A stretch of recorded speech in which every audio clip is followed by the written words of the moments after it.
Angika recording studio Rupauli Purnia Bihar. छोड़ के न जाओ मैया, छोड़ के न जाओ मैया, तुझको मैंने ये दिल दे दिया, तुझको मैंने ये दिल दे दिया। प्यार मैंने तुझसे माँ किया,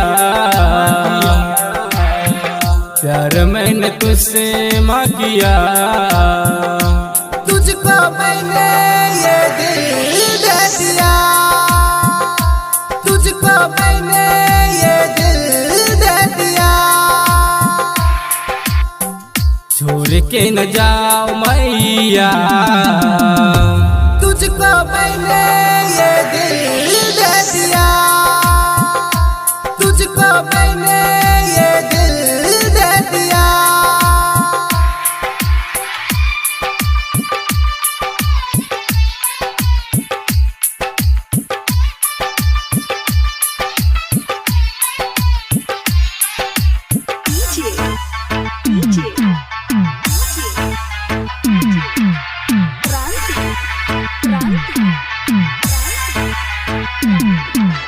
अंगिका रिकॉर्डिंग स्टूडियो रुपौली पूर्णिया बिहार।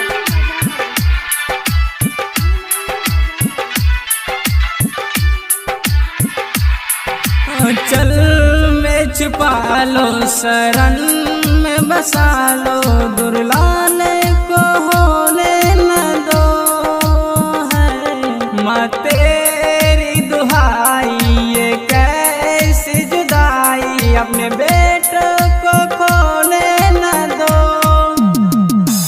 बस इतना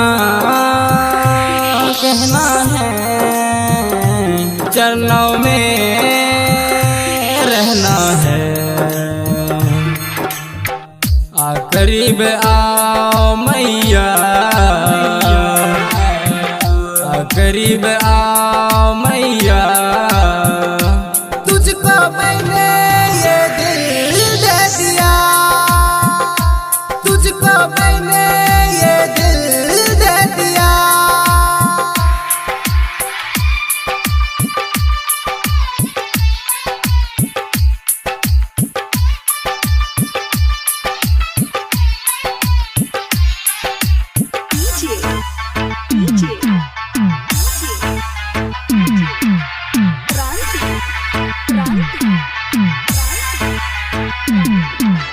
अंगिका रिकॉर्डिंग स्टूडियो रुपौली पूर्णिया बिहार।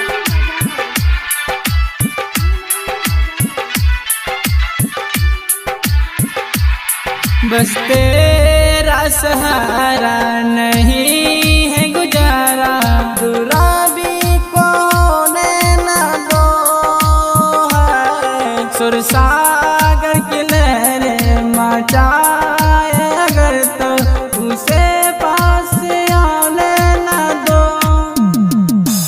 बस इतना कहना है, संग तेरे रहना है।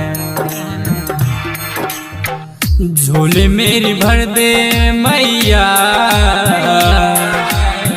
झोले मेरी भर दे मैया, तुझको मैंने ये दिल दे दिया, तुझको मैंने ये दिल दे दिया।